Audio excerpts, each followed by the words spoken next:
Hey guys, welcome aboard to Snoozy Voyager, and tonight we are doing something delightfully unhinged.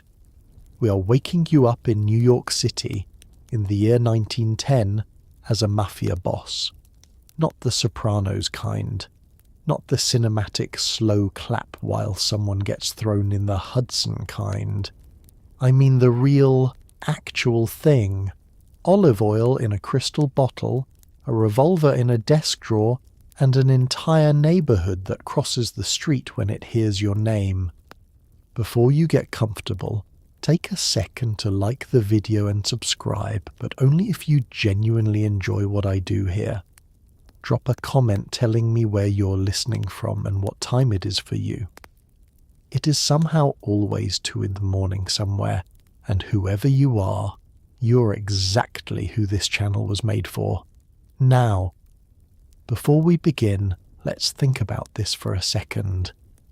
Have you ever wondered what it actually felt like to run a criminal empire out of a Lower East Side tenement? Did the Mafia boss wake up early or sleep late? Did he have a morning routine, or did the morning routine have him? What did he eat for breakfast, and was someone tasting it first just in case? Did he have a dentist, or was that considered a liability? Could you hold a conversation entirely in Sicilian dialect while simultaneously deciding the fate of 3 men who owed you money? Would you know how to shake someone's hand in a way that communicated both warmth and quiet threat without saying a single word? And perhaps most importantly, when the ledger didn't balance, when a lieutenant went quiet, when the law started asking the wrong questions, what did you actually do? Did you panic, like a normal person? Did you lie awake at night, staring at the ceiling, wondering if the walls were closing in? Or did you pour yourself a glass of something amber, light a cigar, and simply handle it? Congratulations, you have just woken up in New York City. The year is 1910. Your name is feared in 3 boroughs. Your suits cost more than a dock worker makes in a month, and someone outside your door is waiting to report to you before you have even had coffee. Good morning. Try not to get anyone killed before noon. Let's start at the beginning. You open your eyes. The room is dark, but not the kind of dark that comes from poverty. This is the deliberate dark of heavy curtains pulled tight against the street. The mattress beneath you is actual horsehair, thick and firm, the kind of mattress that cost real money in 1910, the kind of mattress that belongs to a man who has made certain arrangements with the world. The bedroom is on the 2nd floor of a 5-story building in Little Italy, a neighborhood that smells of garlic, coal smoke, and something faintly briny drifting up from the Hudson. The walls are papered, dark red florals, the kind imported from a shop on Mulberry Street that the owner gave you at a very good price for reasons that were never discussed. On the nightstand, a glass of water, a rosary, and a small loaded revolver. Just the essentials. This is not a room designed for comfort exactly, though it is comfortable. It is a room designed to communicate. In 1910, in this neighborhood, in this particular walk of life, every visible object sends a signal to the people who enter the space. The dark wood wardrobe is solid, not decorative. The small framed painting on the wall is of the Sicilian coast, not because it is art, but because it is memory, and memory is what holds men like you together across an ocean and 2 generations. The oil lamp on the dresser has been replaced by an electric one, a detail that quietly announces that this is not a household scraping by on kerosene and prayer. You have electricity. You are connected. You are, in the language of this neighborhood, a man of means. The floor beneath your feet is wood, not dirt, and it is clean, which means someone cleaned it, which means you employ people in some domestic capacity, which is itself a status marker as legible as a business card. You sit on the edge of the bed for a moment, not because you are groggy. You have always been a light sleeper, and light sleeping is practically a professional requirement, but because this is the one quiet moment before the day becomes what it will become. You do this every morning. You sit on the edge of the mattress, in the dark, and you listen to the building, the pipes, the street, the faint sound of someone already moving in the kitchen below. Everything sounds normal. Normal is good. Normal means nothing went wrong overnight. The thing about this life that people from the outside never fully understand is how much of it is about information. Not dramatic information, not secrets whispered in dark alleys, but the ordinary steady intake of signal that tells you whether the world is in the configuration you left it in when you went to sleep. A building that sounds right, a street that feels right. The man stationed outside your door who gives you a certain nod when you emerge, which means nothing unusual occurred between midnight and now. It is, in its way, exactly like checking your phone first thing in the morning, that same low-level need to confirm that reality has remained stable while you are unconscious. Except your phone is a man with a gun, and the notifications can occasionally involve someone getting hurt. You stand up. You reach for the rosary first, then you check the revolver, in that order every morning. There is something almost liturgical about it. Then the curtain moves slightly in the draught from the window, and the room fills with the grey early light of a Manhattan morning, and your day begins. There is a specific way a Mafia boss in 1910 begins his morning, and it is, in its own peculiar way, almost meditative. You do not leap out of bed. You do not check your phone, because phones are shared party lines, and saying anything sensitive on one is roughly equivalent to announcing it in the town square. Instead, you sit up slowly. You reach for the rosary on the nightstand, and you pray. This is not performance. The men who ran the early American Mafia were, by and large, devout Catholics, and the cognitive dissonance of being both deeply religious and deeply violent was not something they agonized over particularly. God understood the world was complicated. The prayer takes about 10 minutes. It is not abbreviated or rushed.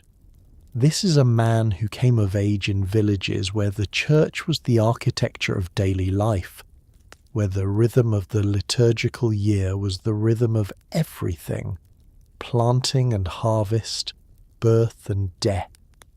The slow revolution of the seasons all mapped onto saints' days and feast days, and the particular smell of incense on a Sunday morning. That does not disappear when you move to Manhattan and start running numbers.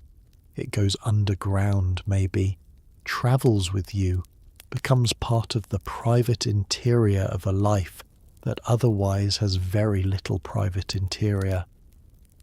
You pray with the same focused attention you bring to everything else, sincerely, completely. Then you put the rosary down and become yourself again. Then, the coffee. Not the watery stuff, real espresso, thick enough to stand a spoon in, brought up by whoever is cooking in the kitchen below. This is the second ritual of the morning, and it is almost as sacred as the first. The coffee in this household comes from beans imported through channels that ensure quality and consistency in ways that the local grocery cannot match. It arrives in your hands already perfect, already the temperature it should be, in a small ceramic cup that is slightly chipped on the rim because it has been in the family since the crossing and no one is going to throw it out. You hold it in both hands, you drink it standing by the window with a curtain pulled back 3 inches, enough to see the street without being seen from it, which is a habit so deeply ingrained at this point that you do not even register doing it. The street at this hour is already alive. The pushcart men are setting up. The bakery down the block has been open since 4 in the morning and the smell confirms it. And the 2 boys stationed at the corner, your boys, both of them barely 20, both of them the sons of men who served your father, are in position. You clock them without appearing to look. Everyone is where they should be. The coffee is good.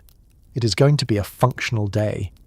What strikes people from the outside about men in your position is the apparent calm. It reads as coldness sometimes, or as arrogance, the placid surface of a man who does not worry because he does not care. But that is not it. The calm is the product of discipline, of the same practice as the prayer, of a mind that has decided the only useful response to a world full of variables is to control the variables you can and stay very still in the face of the ones you cannot. You finish the coffee. You set the cup down on the windowsill. You hear your wife moving in the kitchen below, the sound of something being placed on the stove, the particular acoustic signature of your own morning. You breathe out once, slowly, through the nose, and then you go downstairs to breakfast. Step outside and the street already knows you are there. This is not metaphor. In the dense, chaotic ecosystem of Lower Manhattan in 1910, word travels faster than any newspaper. By the time you reach the bottom of your stoop and nod to the man standing at the corner, your man, one of perhaps a dozen stationed at various points in a 4-block radius, half the neighbourhood has registered your presence. Little Italy in this era is not a tourist destination. It is a working, breathing, deeply insular community of Sicilian and Neapolitan immigrants who have brought with them the exact social structures of the villages they left behind, just compressed into tenement blocks and translated into English. Barely. The street is loud and constant at this hour. Pushcart vendors arguing prices in 3 dialects, children running between delivery horses, the smell of bread from the bakery 2 doors down mingling with the exhaust of the occasional motorcar that moves through the neighbourhood with the slightly uncertain energy of something that does not fully belong here yet. The storefronts have hand-painted signs in Italian above and smaller English text below, a bilingual hedge against a city that officially operates in one language. You know every one of these shopkeepers by name, by family, by the specific nature of their obligation to you, which varies from shop to shop along a spectrum from genuine affection to something considerably more transactional. The butcher on the corner, for instance, is a cousin by marriage and genuinely happy to see you every morning. He will gesture broadly at his window display and make a comment about the quality of the veal and ask about your children and mean it entirely. 2 doors down, the tobacco shop is operated by a man from Catania who arrived 6 years ago and whose business was struggling badly until certain arrangements were made with his landlord and his suppliers, and who now has a stable, prosperous operation and a very clear understanding of what it means when someone comes in on the 15th of the month to pick up an envelope. Both of these men, the cousin and the Catanese, treat you with the same surface warmth. The difference is legible only if you know where to look. This is the texture of what it means to control a neighbourhood. It is not tanks and flags. It is the density of relationship, the accumulated weight of 1,000 small interactions over years. The fact that your name is known in every household on 4 blocks, in a way that is somewhere between respect and apprehension, and sometimes genuine loyalty. When the building at the end of the block had a fire last year and the landlord was slow to repair it, it was handled. When a widow was being cheated by the man who bought her husband's cart, that was handled too. These are not acts of charity. They are investments in the social fabric that makes your position stable, the same way a landlord repairs the roof not out of love for his tenants, but because a leaking roof eventually becomes an empty building. You walk this block every morning slowly, acknowledging what needs to be acknowledged, registering what needs to be registered. You are not inspecting it in any obvious way. You're just present, and presence, here, is its own language. The neighbourhood breathes around you in its particular rhythm. You have lived in it long enough that you can tell when it is breathing wrong, when someone is absent who should be present, when a conversation stops too quickly as you pass, when the particular quality of the morning feels fractionally off in a way you cannot immediately name. You cannot name it right now, which means everything is fine. You keep walking. Here is a thing that might surprise you. Being a Mafia boss in 1910 is, at its core, a business. It is a criminal business, certainly, but it operates with a kind of ledger logic that would feel familiar to anyone who has ever run a small company, except that your accounts receivable department carries knives. The rackets of this era are not yet the sophisticated operations they will become by the 1930s. In 1910, the money flows primarily from a few reliable sources: the Italian lottery, known informally as the policy game or the numbers, extortion from small businesses in the neighbourhood who pay for protection whether they want it or not, labour racketeering at the docks and construction sites of a city that is building itself upward at a frantic pace, and the quiet, steady income from being the man everyone comes to when they need something resolved outside of a courtroom. The numbers game is, in its mechanics, almost elegantly simple. Players pick 3 digits and bet small amounts, a nickel, a dime, sometimes a quarter if they are feeling ambitious, against the odds that their number will match a specific result, usually derived from racetrack totals or other public figures that cannot be manipulated, and therefore lend the whole operation an air of fairness that keeps the players trusting the game. The payouts, when they come, are real. The margins carefully maintained across thousands of small bets placed every day by hundreds of players in your territory are consistent. It is, in purely financial terms, an extraordinarily efficient operation, low overhead, cash only, no inventory, and a customer base with the specific loyalty of people who have been playing the same numbers since their mother played them back in Palermo. Habit is the most reliable business model ever discovered. The protection money is less elegant but equally reliable. It is collected on a regular schedule by men who have been doing this long enough that it no longer requires any actual demonstration of force. That is the interesting thing about intimidation as a business model. Once it is established, you barely have to maintain it. The history of what happens to people who do not pay is sufficient. You are, in a sense, selling memory. The shopkeeper pays not because something terrible happened to him last month, but because something terrible happened to someone else 3 years ago, and the neighborhood remembers. This is very cost efficient. You keep the books in your head, mostly, with certain trusted lieutenants maintaining their own counts for their own territories. Paper is evidence, a fact that cannot be overstated. This means that your entire financial operation runs on memory and trust, two things that are in constant low-grade tension with each other throughout your career. The irony is that keeping perfect mental records of a criminal enterprise requires exactly the kind of disciplined, organized intelligence that would serve equally well in legitimate business. You are, by any honest assessment, an excellent executive. The market you happen to be operating in is just not a legal one. At the end of a good week, you have a considerable amount of cash that needs to go somewhere. Into the walls, into trusted hands, into the slow, informal laundering that happens when criminal money is spent on things that look like the spending patterns of a successful small businessman, which is, increasingly, what you also are. The import company exists, the olive oil is real, the paperwork, for the portions that have paperwork, is clean. And somewhere in the layering of the real and the fictional is a man who is, by the standards of this neighborhood, genuinely prosperous, and who would like very much to keep it that way. Breakfast in the home of an early Mafia boss is, from the outside, almost aggressively normal. The kitchen smells of eggs frying in lard and bread warming in the oven. Children are shuffled off to school, Catholic school naturally, and the table is set with a care that would not look out of place in a Sunday supplement magazine. You sit at the head of the table, which is not a power move so much as simple fact, the same way the sun sits at the centre of the solar system. There is no drama in it. It is just where you sit. The coffee is already poured.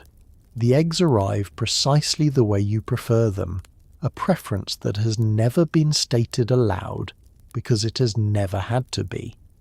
This is a household that runs on observation, on the careful reading of what a person needs before they articulate it, which is a skill that transfers, you have noted, quite usefully to other areas of life. Your wife moves around the kitchen with an efficiency that manages to be both entirely domestic and faintly terrifying to men who are not used to it. She knows more than she lets on. She has always known more than she lets on. This is something you understood about her before you married her, and it is one of the reasons you married her. The children eat quickly. There are 3 of them, ranging from 6 to 14. And they have been raised with a clear understanding of the texture of the household, when to speak, when not to speak, What kinds of questions are welcome and what kinds are not? The 14-year-old is already old enough to read the room with something approaching adult fluency. You watch him sometimes and feel a complicated mixture of pride and preemptive grief, because he is smart enough to understand the world he is growing up in, and you're not sure yet what to do with that. The 6-year-old has no such complications. She is interested primarily in whether there is jam and whether the cat has been fed. It is at this table, in the spaces between the passing of bread and the pouring of more coffee, that the first actual business of the day begins, not loudly, not with a ledger on the tablecloth, but in the shorthand of a man leaning over to say 3 quiet words to you while your wife is occupied at the stove, a name, a number, a location, and your response, equally brief, communicating a decision in a register so compressed that no one else at the table has processed it as conversation. This is how information moves in your world. Not in formal meetings, not in dramatic backroom summits, but in the negative space of ordinary life. The children eat their eggs. Nobody looks up. The bread, for the record, is extraordinary. Baked this morning, still warm, with a crust that gives with exactly the right resistance, and an interior that could make a reasonable person briefly forget about everything else. You eat 2 pieces without butter, and 1 piece with it, and you drink a second cup of coffee that is somehow better than the first.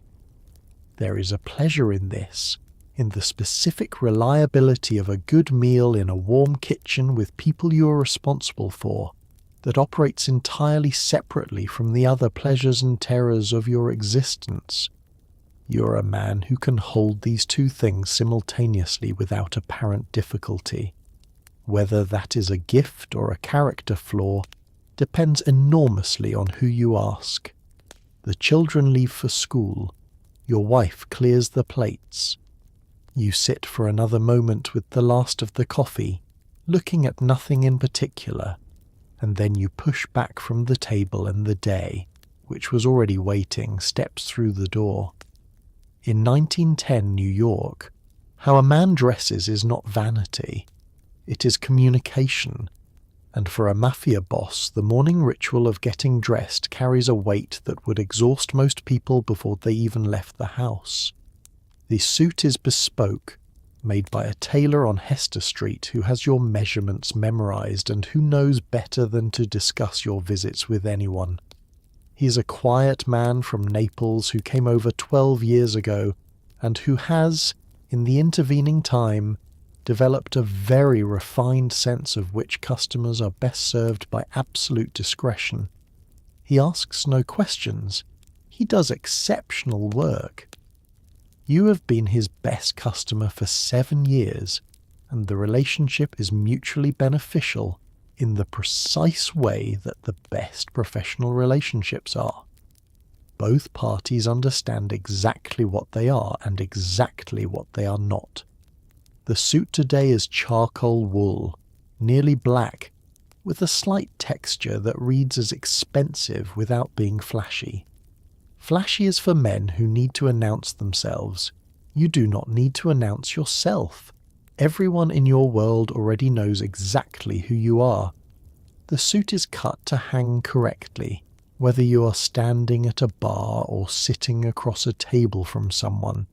A small technical consideration that your tailor understands instinctively, because he has made suits for men like you before. The jacket hangs straight. The shoulders sit right. Nothing pulls when you move. This matters in ways that are both aesthetic and practical. The shirt underneath is white linen, clean and starched, the collar high and formal in the fashion of the era. This is the one genuinely uncomfortable element of the ensemble. Starched high collars in 1910 are the kind of thing that makes you wonder, every single morning, whether elegance was really worth the invention of. It sits against your neck like a polite but insistent reminder that you are dressed for business, and business requires a certain physical discipline. You wear it without complaint, because complaining about your collar is the kind of vulnerability that a man in your position does not display, even to himself. The shoes deserve their own paragraph. Black leather, calf skin, polished to the kind of shine that reflects the window light as you move through a room.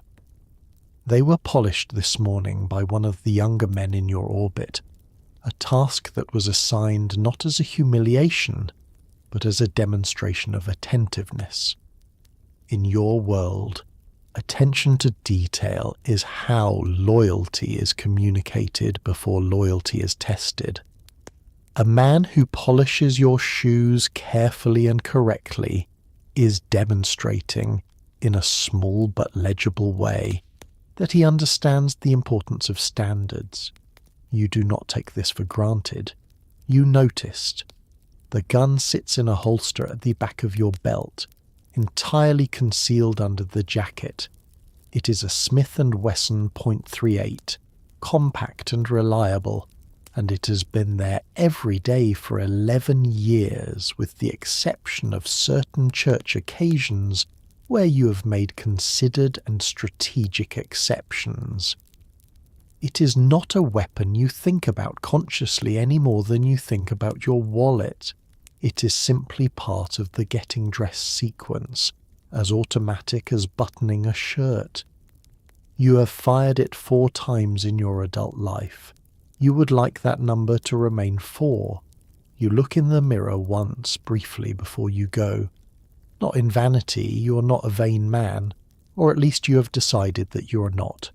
You look to confirm that the surface is what it should be. Calm, composed, expensive, unremarkable. A successful businessman, a community figure, a man who has nothing to hide, which is communicated most effectively by the complete absence of anything suggesting you have something to hide. The reflection satisfies you. You put on your hat. You go downstairs. Running a criminal organization in 1910 is, in its organizational logic, not entirely unlike running a mid-sized manufacturing company, except that the performance review process has significantly higher stakes and no HR department to mediate disputes.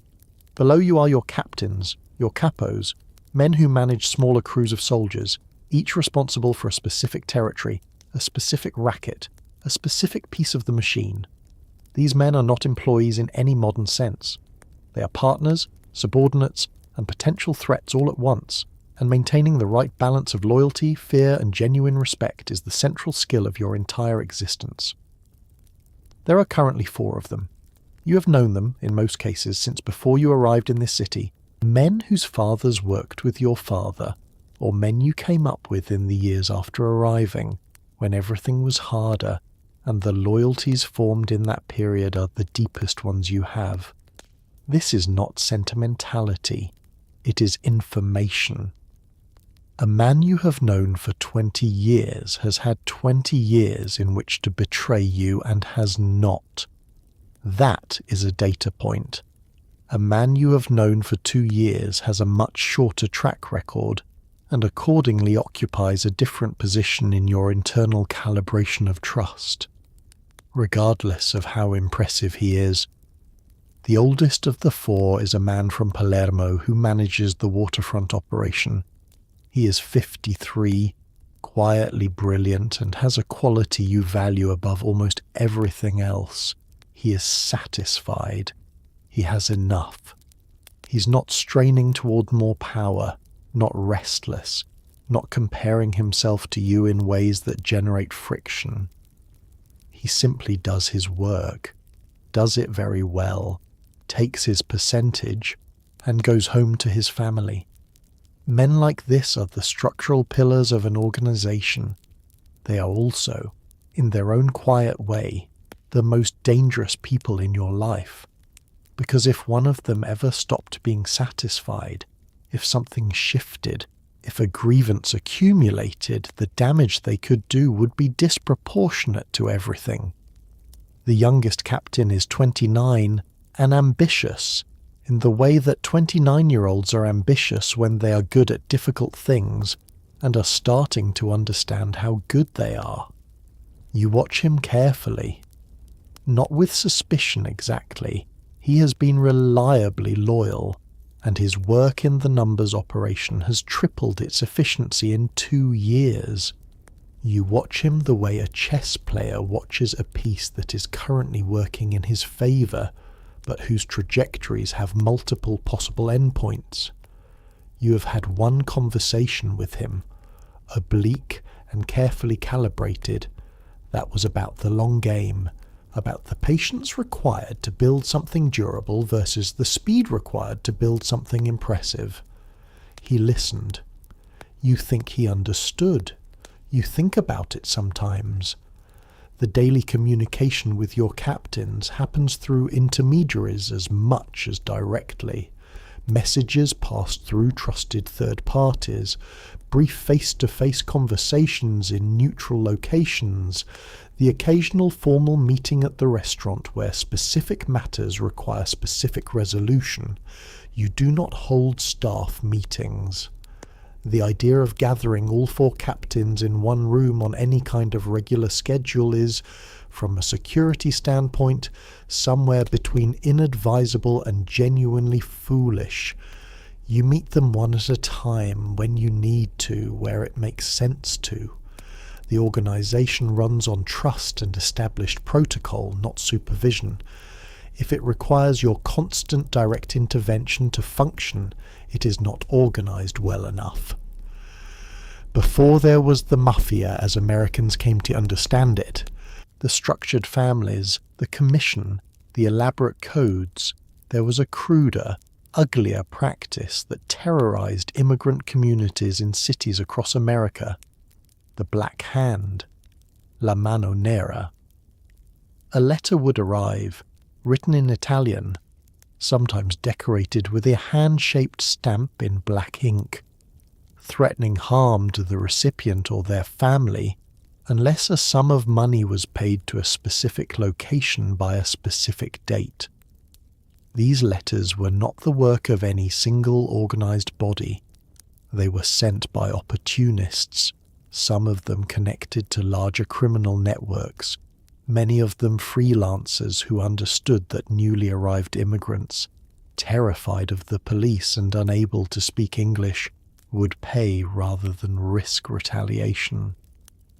The letters followed a recognizable formula, which was itself part of the terror. They were formal in their language, almost polite in their construction, describing in very civil terms what would happen to you or your wife or your children if you did not comply. They were specific about amounts, about meeting points, about timing.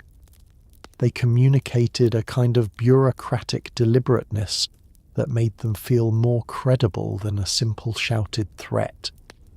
If you received one, you had essentially 3 options: pay, go to the police, which almost no one did, given the combination of distrust and language barrier, or find someone like you to handle it. Option 3 is where you enter the picture. As a man of actual standing in this world, you have complicated feelings about the Black Hand. It is crude and indiscriminate, and it brings police attention to the neighborhood that you would very much prefer to avoid. It also terrifies the community you depend on in ways that undermine the social fabric you have spent considerable effort constructing. Fear, in your world, is a tool, but it is a tool that functions best when it is targeted, specific, and predictable. The Black Hand is undirected, chaotic, and applied without any consideration for the broader ecosystem. It is, in your considered professional opinion, bad management. There have been cases in recent years where Black Hand operators in your territory have met with outcomes that were not formally announced but were widely understood. A man who sent letters to 3 businesses on your block was found in the East River in the spring of 1908. Nobody investigated very hard. The point was made efficiently. You are not proud of this exactly, but you are also not proud of it. It solved a problem, it was proportionate to the disruption caused, and it sent a message to the other freelance extortionists in the boroughs that this particular neighbourhood was not available for that kind of activity.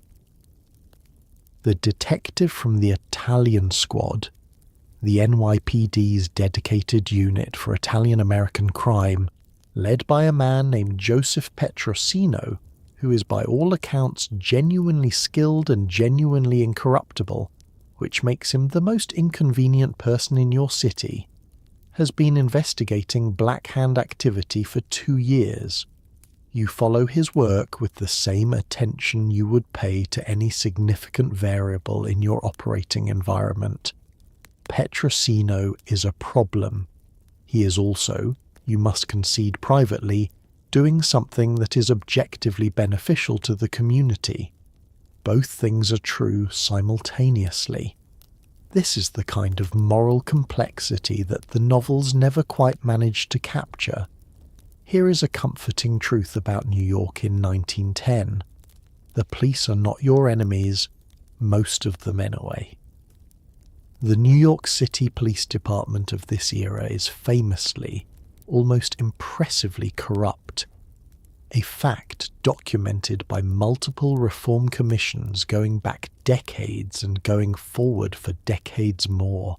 Tammany Hall, the democratic political machine that effectively runs the city, has long understood that the relationship between organized crime, neighborhood political bosses, and beat cops is less a problem to be solved than an ecosystem to be managed. You pay. The precinct captain receives. The arrangement functions. Your current arrangement with the local precinct is approximately 8 years old and has survived 2 changes in captain without disruption, which tells you something about the institutional stability of the arrangement versus the individuals who participate in it. The current captain is a man from County Cork who arrived in New York 20 years ago and who has, in the intervening time, developed a thorough pragmatism about how this city actually works. He is not a bad man. He is a practical man, which in the context of New York in 1910 is almost the same thing. He receives a monthly envelope delivered by hand to a location that is not the precinct, and in exchange certain activities in your territory are understood to be beneath the threshold of active police interest. His officers do not hassle your numbers runners. They do not conduct surprise searches of businesses that pay you protection. They arrive promptly when a genuine crime occurs, a mugging, a robbery, something involving the civilian population in ways that are bad for everyone, and they are slow to respond to reports that might involve your operations. This is called community policing, more or less. The officers on the beat are a separate accounting. Some of them are on individual arrangements with your street-level men, receiving small regular payments in exchange for the same professional flexibility. Others are honest, or cautious, or simply new enough that nobody has had the conversation with them yet. You know which is which. This information is maintained carefully because it determines operational decisions, which routes your runners take, which businesses are approached in which way, which hours certain activities occur and which they do not, what you need to watch for, and what costs you genuine sleep when it occurs, are the reformers. New York has cycles of them, reformers who attach themselves to the cause of cleaning up the police department and the city government, who win elections on that platform, who appoint incorruptible commissioners and launch investigations and make life extremely complicated for the established ecosystem for periods ranging from 6 months to 3 years before the city gets tired of the disruption and votes in someone more manageable. You have survived 2 of these cycles. The current mayor is Tammany aligned and the current arrangement is stable. But there is a newer threat that operates entirely outside the local ecosystem, the federal government. Federal agents do not answer to Tammany. They do not have beat cop salaries that require supplementation. They do not live in the neighborhoods they police, and they do not have cousins who know your cousins. And they approach the question of organized crime with the detached thoroughness of people who are genuinely trying to solve it rather than manage it. You're not currently the subject of federal attention, as far as you know. As far as you know is a phrase that keeps you up more nights than any other. By midday, you're at the restaurant. Not any restaurant, your restaurant. Or more precisely, the restaurant operated by someone whose family owes yours a significant debt, which amounts to the same thing. It is on Mulberry Street, narrow-fronted and easy to miss if you don't know it's there, which is precisely how you prefer it. The frontage is modest, the sign hand-painted and slightly faded, and the window displays a handwritten menu in Italian that changes daily and has never once been the actual reason anyone came here. The real restaurant is in the back. The back room has a table that seats 8 comfortably and 12 with intent. Today it is set for 5, which tells you that 4 specific conversations are scheduled, which means 4 specific matters require resolution, which means this is a working lunch, in the most literal sense possible. The kitchen smells of something that has been cooking since 9 in the morning and has reached the stage of development where the smell alone is a kind of argument about the quality of life available to people who make the right decisions. The cook is the owner's mother, Signora Conti, who is 81 years old, has never learned 20 words of English, and produces food that serious men have wept over in genuine gratitude. She has never been in danger in this neighborhood. She never will be. Some people are protected by things that have nothing to do with guns. You sit with your back to the wall facing the door, which is a habit so fundamental at this point that you would be unable to explain it consciously. It is simply where you sit, as natural as breathing. The first meeting begins before the food arrives. A man you have known for 15 years comes in, sits across from you, and in the next 12 minutes communicates in the compressed, elusive dialect of men who have been having this kind of conversation for their entire adult lives.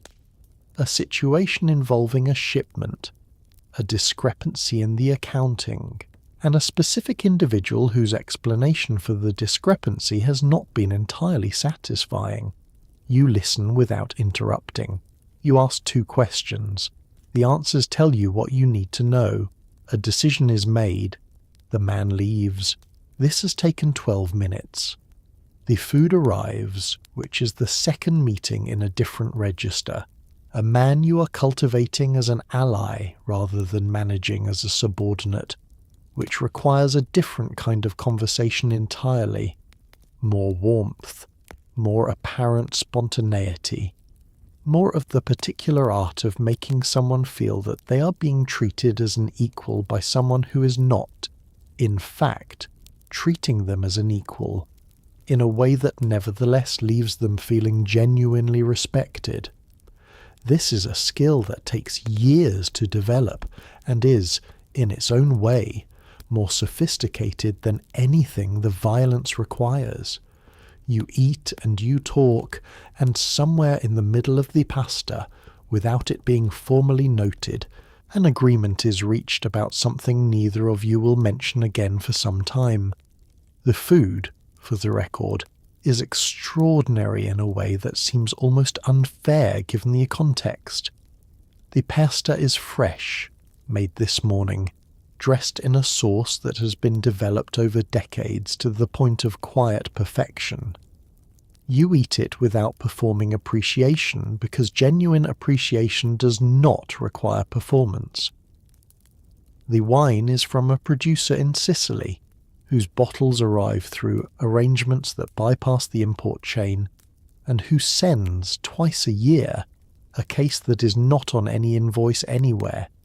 You have 2 glasses, not 3. 3 is a number for men who are not paying attention, and you are always paying attention. The table where you sit is, as much as any place can be, the centre of your world. Everything radiates outward from it and returns to it. You eat, you listen, you decide, you eat some more. One of the more underappreciated aspects of early Mafia life in New York is the language, not just Italian versus English, but the specific dialect of Western Sicily that the founding generation brought with them, which was already functionally incomprehensible to most mainland Italians, let alone to American law enforcement. Conversations of any sensitivity happen in dialect. When they need to be even less comprehensible, they happen in a layer of code built on top of the dialect. Euphemisms so well established they have their own grammar, a vocabulary of indirection that allows serious business to be discussed in a room full of people without any of those people understanding a word. A man who is going to be hurt is going to be talked to. A territory dispute is a misunderstanding between friends. Someone who has died violently has gone to the country. A payment that is overdue has become a matter requiring patience. An informant is a man with a loose tongue, which sounds almost gentle until you understand the specific weight that phrase carries in this world, and what typically happens to loose tongues when they are identified. Every sensitive concept has been rehoused in language that is, on its surface, entirely harmless. If you transcribed a business conversation between 2 men in your organization and handed it to a court reporter, it would read like a mildly cryptic discussion between 2 people who were bad at finishing their sentences. This is not accidental. It is the product of generations of practice in environments where speaking plainly was dangerous, under Bourbon rule in Sicily, under the feudal structures that preceded it, in the years of political violence that drove so many families to emigrate in the first place. The language of indirection was not invented in New York. It was imported, fully formed, by people for whom it was already a survival tool. You grew up speaking it before you knew you were speaking it, in the same way you learned to read a room before you had words for what reading a room meant. English, when you use it, operates differently. Your English is functional and improving, better than you sometimes let on, which is itself a strategic choice. There is an advantage to being underestimated in a language. When someone assumes you have not understood something they said too loosely in your presence, the information they have accidentally provided belongs to you. You file it. You say nothing. You let them continue to believe you caught perhaps every other word. This is an approach you have found useful in dealings with politicians, police captains, and the occasional journalist who assumed your broken English meant a broken mind. The gesture layer operates on top of all of it. A slight tilt of the chin means yes, but not yes that should be said aloud. 2 fingers pressed together and moved in a small circle means this is taking too long and needs to be accelerated. A particular way of placing both hands flat on a table means this conversation is over, regardless of whether anyone has said anything conclusive. These gestures are not a formal code. They were never written down or taught in any systematic way. They are the accumulated physical vocabulary of men who spent decades communicating in environments where the wrong word at the wrong volume could end everything. Your children speak English without an accent.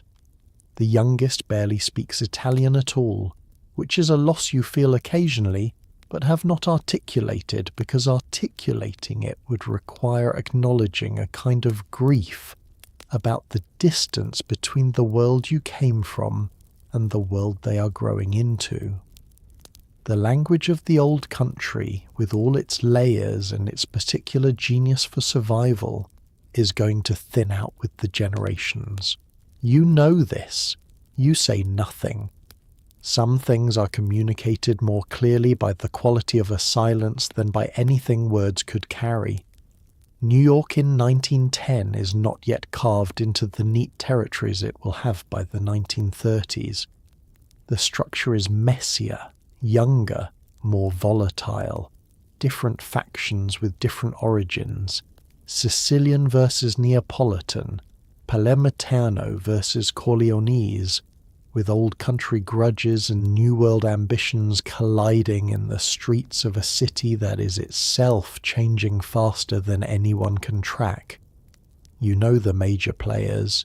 You have eaten with some of them, sat in back rooms with others, and have very specific opinions about each of them that you share with almost nobody.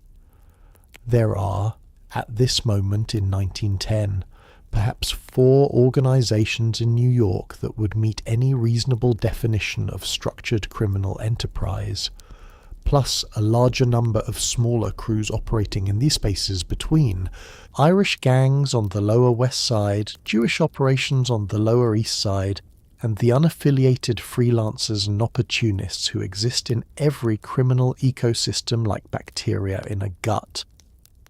Your direct concern is primarily with the other Italian organizations because they operate in the same cultural and geographic space, compete for the same revenue streams, and represent the highest concentration of both potential alliance and potential conflict. The most significant of them is run by a man from Naples whose name you will not think in full, even in the privacy of your own mind. A habit you developed years ago for reasons that are difficult to fully explain but that feel instinctively correct. He controls the garment district labour rackets with an efficiency you respect professionally and view with wariness personally.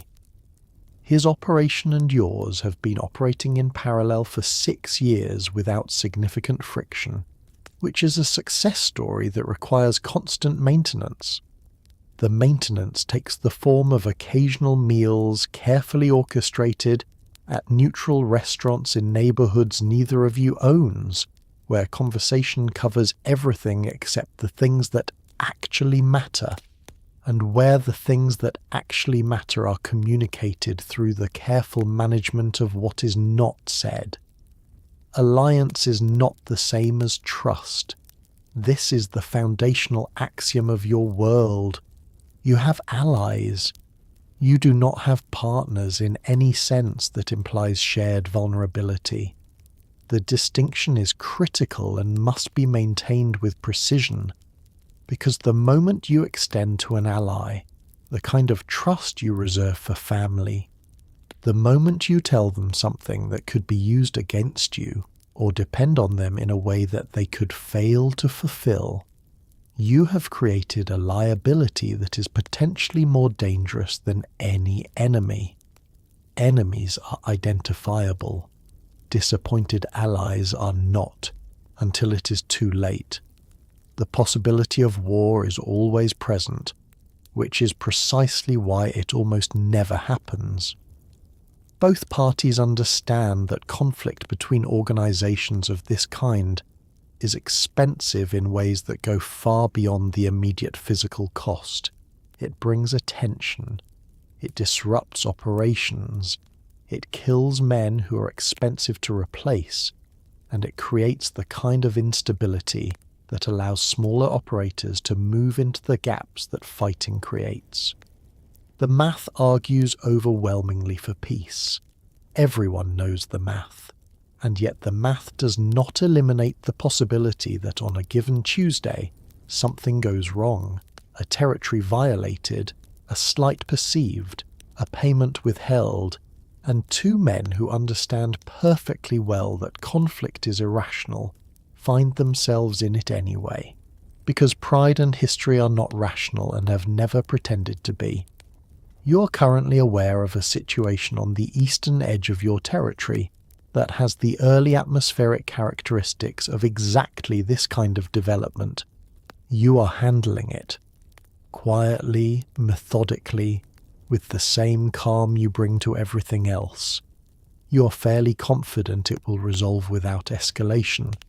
You're also keeping your options very thoroughly open. This is the complicated part. The neighborhood you control is a neighborhood of immigrants, people who came from the same villages your family came from, who speak the same dialect, who worship at the same church, and whose children sit next to your children at the same school desks. Many of them are genuinely afraid of you. Some of them genuinely respect you. A few of them have genuine cause to be grateful. The landlord who was pressured into making repairs, the widow whose creditors were quietly encouraged to extend their patience, the dispute between two families that you resolved without anyone going to a hospital. In the absence of institutions that actually serve these communities, in an era when the police are more likely to shake down an Italian immigrant than protect him, when the courts are inaccessible and the political system largely indifferent, the neighborhood boss fills a function that is real and felt, and occasionally even genuinely helpful. This is not unique to the Italian-American experience. Every immigrant community in New York in this era has some version of this structure. The Irish political machine, the Jewish mutual aid societies, the Chinese tongs, because immigrant communities in a hostile city develop internal governance systems in the absence of external ones. Yours is simply more explicitly coercive than most. The man who came to you last week with a problem about his son is a good example of the texture of this. He is a tailor, careful and mild-mannered, who arrived from Trapani 8 years ago, and who has built a small, legitimate business on Mott Street. His son, 17 years old and full of the particular restless energy of boys who came to America too young to remember anything else, had gotten into a fight with a young man connected peripherally to an Irish crew operating near the boundary of your territory. The situation had the potential to escalate in a direction that would be bad for the son, bad for the tailor, and mildly inconvenient for you. You had the conversation that needed to be had. The situation resolved. The tailor shook your hand with both of his and looked at you with an expression that contained, in roughly equal parts, relief and the clear-eyed understanding of what he had just participated in. He is not naive about you. You are not sentimental about him. Both of you understand the transaction. Both of you, in your own ways, are satisfied with the outcome. What complicates this, what makes it genuinely difficult rather than simply cynical, is that the care is real. Not universal, not uncomplicated, but real. You grew up in a village. You understand what it means to belong to a place and to the people in it. The neighborhood is not just a revenue source. It is a community you are embedded in, responsible for in ways that are difficult to fully disentangle from the extractive relationship that runs alongside them. The man you pressured into paying protection last year is also the man whose daughter you arranged, through a word in the right ear, to get a position at a garment factory when she needed work. Both things are true. Both things happened. The accounting is not clean. You think about this occasionally, though not often, because often is a luxury you do not have. The world does not hold still long enough for extended moral reflection, and in any case you resolved these questions for yourself some years ago in a framework that allows you to function. You do what the world you were born into made available to you. You do it better than most. You take care of your own. The rest is philosophy, and philosophy does not keep the lights on. Sunday morning means Mass. This is non-negotiable, not as performance but as genuine practice. You sit in the third pew on the right, which has been your family's pew for the 11 years since you arrived in this city, and you participate with the full attention of a man who genuinely believes in the faith he was raised in, alongside a very practical understanding that public devotion is also good politics. These two things coexist in you without apparent strain, which says something either about your capacity for compartmentalization, or about your theology, or possibly both. The church is the church of the most precious blood on Baxter Street, which serves the Sicilian community with a warmth and specificity that the Irish parishes a few blocks north have never managed to replicate. The Mass is in Latin, which means everyone understands exactly as much of it as they choose to, and the sermon is in Italian, which means everyone understands it entirely and responds to it with the engaged, occasionally vocal participation of a congregation that has strong opinions about how religion should be practiced and is not shy about expressing them. The smell of the church, incense, candle wax, old wood, and the particular cold stone smell of a building that has been sacred for decades is one of the few things in your life that reliably produces something close to peace. The priest knows who you are. He is not naive and has never pretended to be. Father Emanuele came from Agrigento 20 years ago and has been shepherding this specific flock for most of that time, which means he has heard confessions from people in your organization, blessed the marriages and baptized the children of men who do terrible things for a living, and administered last rites to several individuals whose deaths were, to put it delicately, not entirely natural. He has navigated the theological dimension of this with a quiet pragmatism that you respect enormously. He is not your confessor. You use a different priest for confession, at a church in a neighborhood where you are less known, for reasons that should be apparent. But Father Emanuele is your parish priest, and the relationship carries its own weight. After Mass, you stand on the church steps in the thin winter sun with other men of the neighborhood, and there is a half-hour of conversation that is, in its social texture, almost indistinguishable from what you would find on any church steps in any Catholic neighborhood in any city. The children run between the adults. The women talk separately in the way that women in this community have always talked separately, which means they are having the more substantive conversation. Someone makes a comment about the sermon. Someone else disagrees. A third man changes the subject because he has learned, over many Sundays, that disagreements about the sermon have a tendency to outlast the week. You donated the money for the new organ last year. It was a significant sum, delivered in cash through an intermediary to the parish fund, and it appears nowhere under your name. Father Emanuele said a special Mass of thanksgiving for an anonymous benefactor. The neighborhood understood, without being told, who the anonymous benefactor was. This is how generosity functions in your world, not as self-promotion, but as a different kind of communication, a message about the relationship between you and this community that is more legible than any sign with your name on it. The organ sounds beautiful. You hear it every Sunday. That is sufficient. The money is everywhere, and it is also nowhere. This is the central operational paradox of your life in 1910. You are, by any observable standard, a wealthy man.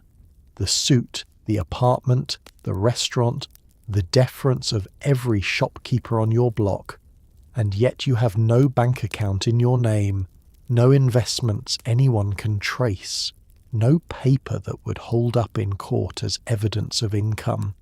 The money moves in cash, always. It lives in the walls of your building, in a strongbox in the back of the restaurant, distributed among trusted family members in amounts small enough to seem ordinary. You are, in the parlance of a century later, extremely liquid and completely undocumented.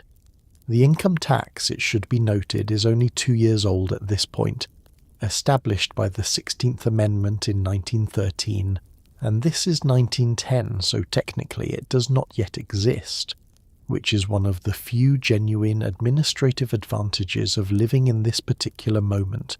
The federal government's mechanisms for tracking and taxing income are still being invented in real time, which means that the gap between what you earn and what any official record suggests you earn is vast and essentially impossible to close from the outside. This situation will not last. You're sufficiently forward-thinking to understand that it will not last. The machinery of modern government is assembling itself around you in ways that will, within a generation, make the kind of operation you run significantly more complicated. But that is a problem for the future. The present has its own considerable demands. The cash comes in daily, from multiple sources, in amounts that vary based on the rhythm of the operations. Numbers revenue peaks on Mondays, when the previous week's winnings are settled. Protection collections happen on a monthly cycle, staggered so that the money arrives in a steady stream rather than a single large event. Dock revenue is less predictable, tied to shipping schedules and the particular politics of labour disputes that can accelerate or delay a week's income with no advance notice. All of it arrives in cash, by hand, counted once by the man who collected it, and again by you, or by the one trusted lieutenant who handles the internal accounting. The problem with large amounts of cash is that cash takes up physical space, and physical space can be searched. You have become, over the years, creative about distribution. Some of it lives in the olive oil import business, moved through the company's accounts in ways that are technically legitimate and practically invisible. Some of it is held by your wife's brother, who operates a small real estate business, and whose finances are sufficiently complex that an additional income stream is difficult to isolate. Some of it is simply buried, in the old country sense, which is less metaphor than literal fact. There is a strong box under the floorboards of a property on Elizabeth Street that belongs to a cousin by marriage, who does not ask questions and who receives, for this service, a flat annual amount that covers the question very adequately. The anxiety of untraceable wealth is not the anxiety of having too little. It is the anxiety of having something real and consequential that exists entirely outside any protective framework. If the money were stolen, you could not report it. If it burned, it was simply gone. If someone you trusted to hold it decided one day that possession was the relevant consideration, your recourse was entirely outside the law. Everything you have built exists in a space with no flaw. You are aware of this every day. You manage it with the same combination of careful system building and absolute fatalism that characterizes your approach to most things. It is enough. It will have to be. Here is what the movies almost never get right. The women, the wives, the mothers, the sisters of the men in your world are not decorative. They are not simply present in the kitchen, stirring sauce and looking worried. They are the connective tissue of the entire operation. And the idea that they are peripheral to it is a misunderstanding so fundamental and so persistent that you have occasionally found it strategically useful to let it persist. People who underestimate the women in your world tend to share information near them that they would not share near you. This is their mistake. It is a recurring one. Your wife has never attended a meeting. She has never been present for a conversation that would qualify as criminal discussion in any legal sense. She does not know, or does not officially know, the specific mechanics of the operations that pay for the apartment and the children's school and the good coffee every morning. What she does know, accumulated over 15 years of marriage to a man in this world, is an extraordinarily detailed map of the social terrain surrounding you. She knows which of your lieutenants are under financial pressure. She knows which of their wives have been spending more than usual, a signal she reads with the same calm precision that a doctor reads a symptom. She knows which relationships in your orbit are strained, which alliances are cooling, which men are happy and which ones are not. Not because anyone told her, but because she watches, she listens, and she has the specific intelligence of someone who has been paying close attention for a very long time to a world she's not supposed to understand. She communicates what she knows to you not through formal briefings, but in the natural language of a marriage. A comment made at dinner, a question asked with just slightly more specificity than the surface of the conversation requires. A silence held at the mention of a particular name. You receive it in the same register. No one eavesdropping on your domestic life would identify these exchanges as information transfer. They are nevertheless information transfer of the highest quality. Your mother operates on a different axis. She's from Palermo and she remembers, with the preservative clarity of a woman who has stored every relevant fact of her 70 years in a mind that has never had the luxury of forgetting, the genealogy of every family connected to yours going back 3 generations. She knows which families intermarried with which old grievances have been resolved and which have merely gone quiet, which men from the old country arrived in New York carrying obligations or enmities that were never openly declared. This is intelligence you cannot get anywhere else, because it predates your own memory and exists in no written record.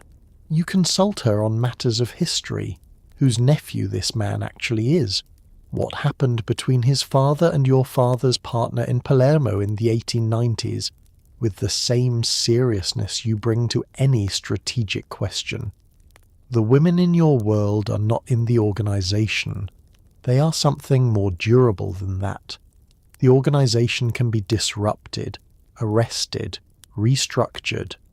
The network of women who understand the terrain and communicate within it, invisible to law enforcement and to rivals alike, is not an organization at all. It is a culture. It is something that cannot be indicted. And in a world where everything formal is vulnerable, that kind of invisibility is the most valuable thing there is.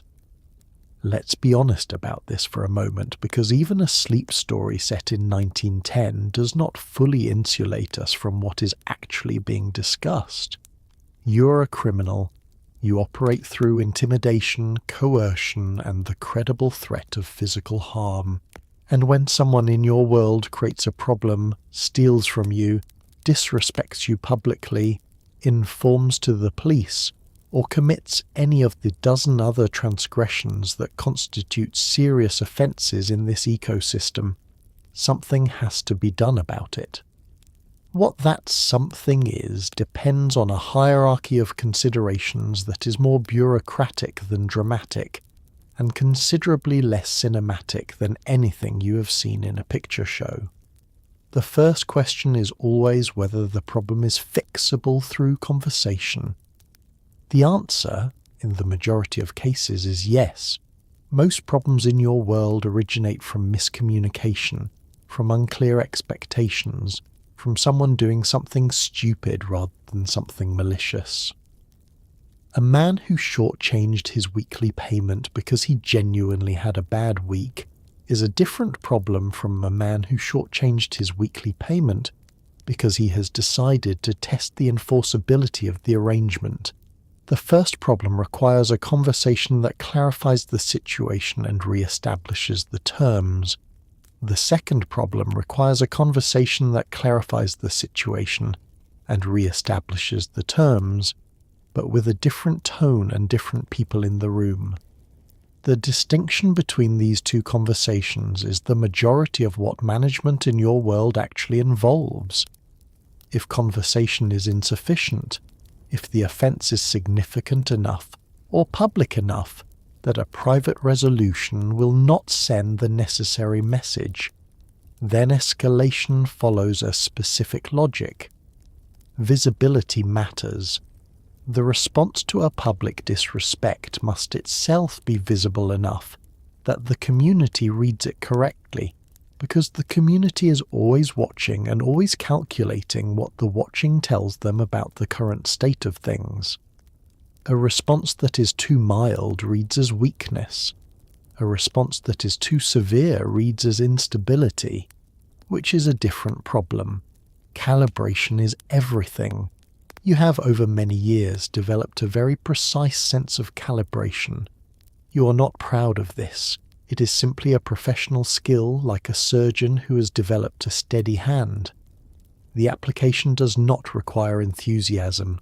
What you genuinely try to avoid, with a consistency that might surprise people who think this world runs on violence, is killing. Not out of squeamishness. You passed through whatever squeamishness you once had many years ago, but out of pure operational pragmatism. A dead man generates a police investigation. A police investigation generates attention. Attention disrupts operations in ways that take months and sometimes years to fully recover from. It is also, practically speaking, irreversible. Every other response to a problem can be adjusted, walked back, reconsidered in light of new information. Death cannot. It is the one decision in your operational toolkit that has no undue function, and you treat it accordingly as the option of very last resort, available in situations where the alternative is worse, which is a narrower category than most people imagine. There is a man currently in a situation that may require you to make this decision in the next 2 weeks. You have been considering it with the same methodical attention you bring to everything else. You have not decided yet. The fact that you have not decided yet is itself information. It means you believe the situation may still have other resolutions. You are giving those resolutions time to reveal themselves. You will know when the time for that has passed. In 1910, the Italian-language newspaper Il Progresso Italo-Americano reaches a daily readership of over 100,000 people in New York. It is the most widely read Italian-language paper in America, and it covers the community with the specific intimacy of a publication that understands exactly who its readers are and what they need from their newspaper. Local news, immigration guidance, community announcements, and a steady supply of stories about successful Italian Americans that counterbalance the coverage of Italian crime that dominates the English language press.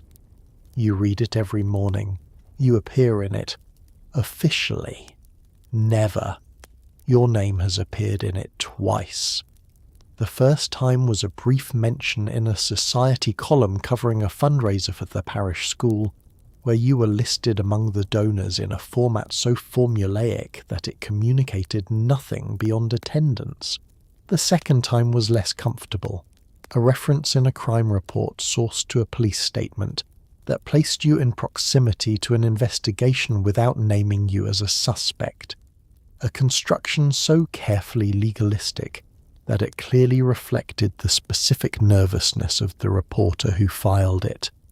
That reporter subsequently transferred to a paper in Philadelphia.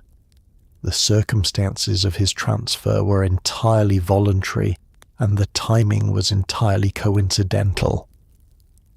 This is the official position, and it has never been challenged. Your relationship with the press operates on two levels. The first is the Italian language community press, which you interact with primarily through social influence, attendance at community events where press coverage is expected, contributions to initiatives that generate positive coverage, and the occasional quiet conversation with a publisher who understands the ecosystem and has no particular desire to make it uncomfortable for himself. The Italian press in this era is deeply embedded in the community it covers. Its editors live in the neighborhoods. Their families shop at the same stores. They understand, without requiring explicit instruction, where the lines are. The English language press is a different and considerably more dangerous animal. Reporters from the major papers, the Times, the Herald, the World, cover Italian-American crime with a combination of genuine investigation and spectacular overstatement that produces stories which are simultaneously partially accurate and wildly misleading. The stereotype of the criminal Italian immigrant is already fully formed by 1910, cemented by decades of sensationalist coverage and the genuine existence of criminal enterprises like yours, which the press has turned into a vast and coordinated conspiracy called the Mafia, or the Black Hand, or sometimes simply the Syndicate, as if the loosely affiliated collection of organizations operating in various cities were a single coordinated entity with a head office. It is not. The reality is considerably more chaotic. But the myth is useful to the press, and the press does not traffic in complexity when simplicity is available. Your approach to English language coverage is simple. Do not exist. This requires sustained, active effort, because the alternative, engaging with reporters, correcting the record, asserting your legitimate business interests, creates exactly the kind of documented paper trail and public profile that a man in your position cannot afford. A legitimate businessman who owns an olive oil import company and is active in his parish community has no reason to talk to the crime desk of the New York Herald. The absence of engagement is itself the statement. You are not here. You are not interesting. You are a community figure of modest local prominence whose name occasionally appears in a society column and who has no comment on anything. This has served you well. You intend to maintain it indefinitely. Walk down to the lower Manhattan waterfront on any morning in 1910, and you will understand something immediate. This city runs on labor, and labor can be controlled. The Hudson River piers stretch the length of the island's western edge, a long industrial shore of wooden docking platforms, iron cranes, and the constant clanging, shouting, rope-hauling chaos of the busiest port in the world. Ships arrive from Liverpool, Hamburg, Naples, Palermo, Marseille, carrying everything from textiles to machinery to the human cargo of the next wave of immigrants who are still coming by the hundreds of thousands every year. The men who unload these ships are almost entirely immigrants themselves, and the power structure that governs their working lives is one that you have significant influence over. The arrangement at the docks is not a simple one, and it is worth explaining clearly, because the popular imagination tends to reduce it to something cruder than it actually is. You do not own the docks. You do not run the Longshoremen's Union in any official capacity. What you have, instead, is a set of relationships with dock foremen who owe their positions to your sponsorship. with union officials whose elections were helped along by your organization's ability to generate and suppress votes, with shipping company representatives who have learned that certain operational frictions disappear when the right conversations happen. This web of relationships produces income in several ways, through kickbacks from labour contracts, through a percentage of the wage rates negotiated on behalf of workers, through the quiet taxation of the cargo itself, particularly the cargo that does not appear on any manifest. The undocumented cargo is its own economy. New York in 1910 is a city with a voracious appetite for goods that do not arrive through official channels.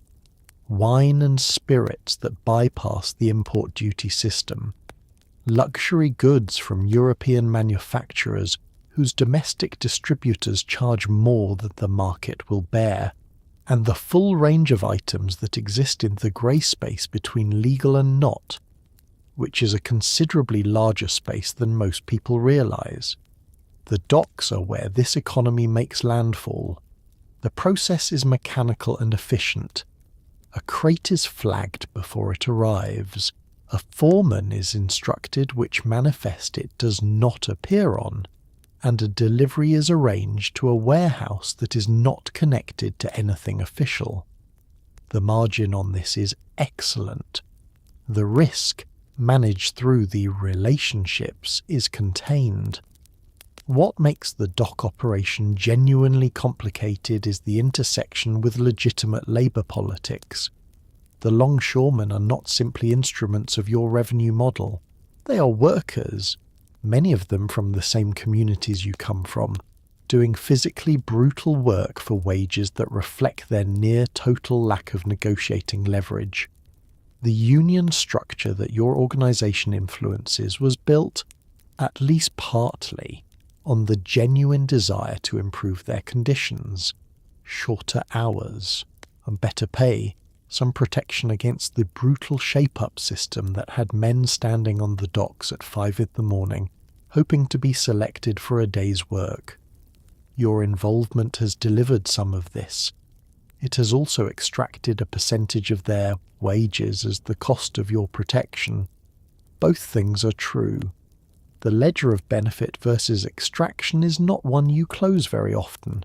You walk the docks occasionally, not often enough to draw attention, but regularly enough to maintain the relationships that keep the arrangement functioning. The men there know who you are. Some of them nod. Most of them look at their work. The water smells of salt and diesel, and the particular organic rot of wooden piers that have been absorbing the river for decades. It is one of the louder places in the city. You find, unexpectedly, that you like it. There is something clarifying about being in a place where the physical scale of the work is so apparent. The size of the ships, the weight of the cargo, the raw human effort of moving the material world from one place to another. It reminds you, in a way that nothing in a backroom can, of what the city is actually made of and why it matters. The threat you lose sleep over is not the police. It is not a rival family. It is not a federal investigation, not a reforming mayor, not any of the external pressures that people who think about your world from the outside assume are the primary dangers. The threat that produces the specific cold stomach feeling you have learned to manage but never eliminate is the one that is closest to you, the man who has eaten at your table, who knows your schedule, who has been inside the operations long enough to know what he knows, and who has decided, for whatever reason, that talking to the wrong person is worth the risk. Informants in this era are motivated by a fairly consistent set of pressures. Money is the most common. A man who is in financial difficulty and has been offered something substantial for specific information is a man whose loyalty is under a stress test it was not designed for. Fear is second, A man who has been arrested and who has been shown, in a small room with very patient people, what the alternative to cooperation looks like. Ambition is third and in some ways the most dangerous. A man who wants your position and who has calculated that destabilizing your operation is a viable path to acquiring it. The fourth category is the one you find most philosophically interesting and personally unsettling. Genuine moral crisis. A man who has been in this life for 20 years and has arrived, through the accumulated weight of specific events, at the conclusion that he cannot continue.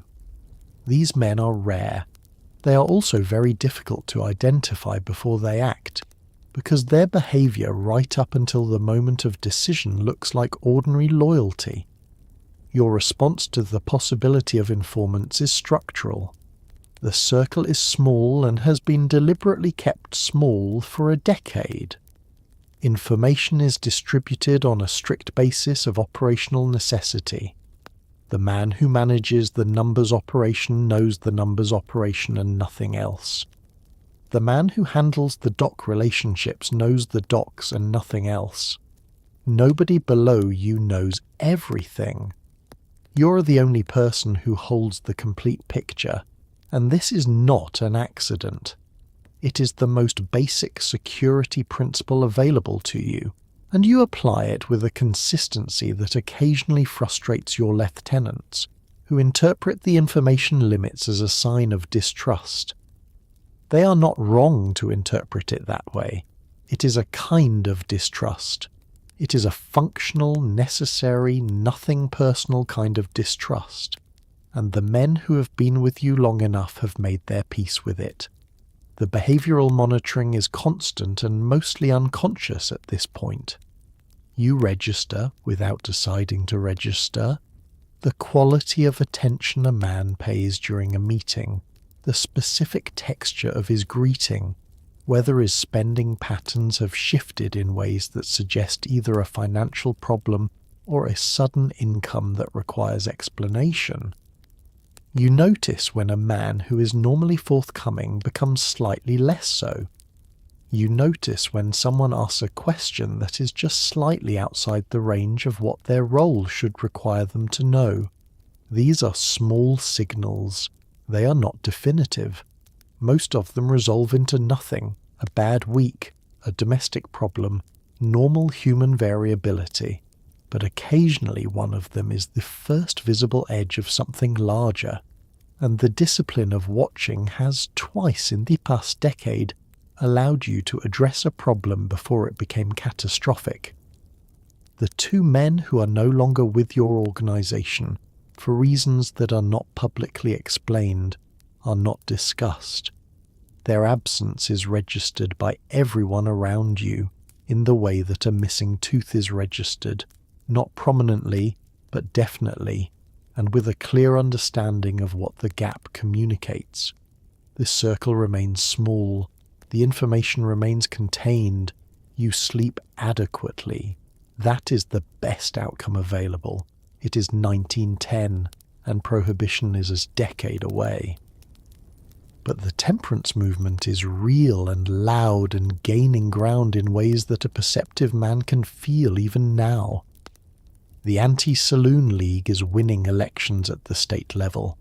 The arguments for a constitutional amendment to ban alcohol, which seem fantastical to most people in the drinking, vibrant, immigrant-heavy neighbourhoods of New York, are gathering serious political momentum in rural and Protestant America. You are not thinking about this yet in strategic terms. Nobody is. But the conditions are assembling themselves, as conditions do, without announcement. The saloons in your neighbourhood are among the most reliable social institutions in the community. There are 14 of them within 4 blocks of your apartment, which sounds like a lot until you understand that in a neighbourhood of this density, a saloon is not primarily a drinking establishment. It is a community centre, a banking facility, a message relay point, an employment bureau, and occasionally a place where a man can sit in the company of other men and feel for an hour that the enormous indifference of this city is not directed personally at him. The saloon-keeper on the corner of Mulberry and Hester has been a node in your information network for 6 years. He hears everything. He reports what matters. He receives, for this service, a modest monthly consideration and the assurance that his liquor deliveries arrive reliably and without incident. The temperance movement views establishments like his as the engine of immigrant degradation, the mechanism by which the Catholic and Jewish and Orthodox Christian newcomers are kept drunk, docile and dependent rather than sober, industrious, and assimilated into the Protestant moral framework that the movement's leadership considers the correct template for American life. This framing is partly ideological and partly ethnic, and the ethnic component is not subtle. The people loudest about banning alcohol are, with notable consistency, the same people who are loudest about restricting immigration from Southern and Eastern Europe. The connection is not lost on you, or on anyone else in this neighborhood. What you do not yet see, what no one sees in 1910, is the specific gift that the 18th Amendment will deliver to organizations like yours. The logic, in retrospect, will be breathtaking in its simplicity. Take the most reliably demanded consumer product in American history, make it illegal. Watch the supply chain immediately reorganize itself around the only people who are already comfortable operating outside the law. The profit margins on illegal alcohol will make everything you currently earn look like the income of a modestly successful hardware store owner. The scale of the operation will expand by orders of magnitude. The corruption required to sustain it will reach into every level of government from the beat cop to the municipal court. A criminal enterprise that currently operates in the shadows of one immigrant neighborhood will become, within 15 years, a national business with the revenue of a mid-sized corporation. You will not predict this, neither will anyone else. The men who will run the bootlegging operations of the 1920s are, in 1910, mostly young and mostly still finding their footing. The infrastructure that will carry illegal liquor across the country does not yet exist. But the human capacity to recognize a market and supply it is as old as markets themselves, and it will reassemble itself around the new reality with a speed that will astonish everyone, including the people who created the conditions for it. For now, you drink your wine from Sicily, and your espresso from a pot that has been on the stove since 4 a.m, and the idea that the government might one day attempt to prevent either is frankly too absurd to spend much time on. The future is approaching anyway, whether you look at it or not. It always does. There is more waiting in this life than you expected when you were young. Late afternoon, after the lunches and the meetings and whatever required handling this morning, there is a quieter stretch of hours where the business of the day has largely been dispatched and the evening's obligations have not yet begun. You sit in the back of the social club on Prince Street, a storefront with painted windows, 4 tables, a zinc bar along one wall, and a coffee setup that has been producing the same quality of espresso since the place opened in 1903, and the time passes in the particular unhurried way that is characteristic of a certain kind of southern Italian social life, and entirely incomprehensible to anyone raised in the Protestant work ethic that governs the rest of the city.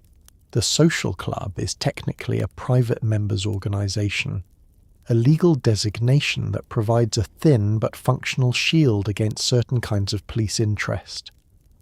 The membership list, such as it is, consists of approximately 40 men who are connected to your world in various degrees and capacities, plus a larger number of neighbourhood men who use the space simply because it is comfortable and available, and the coffee is genuinely excellent.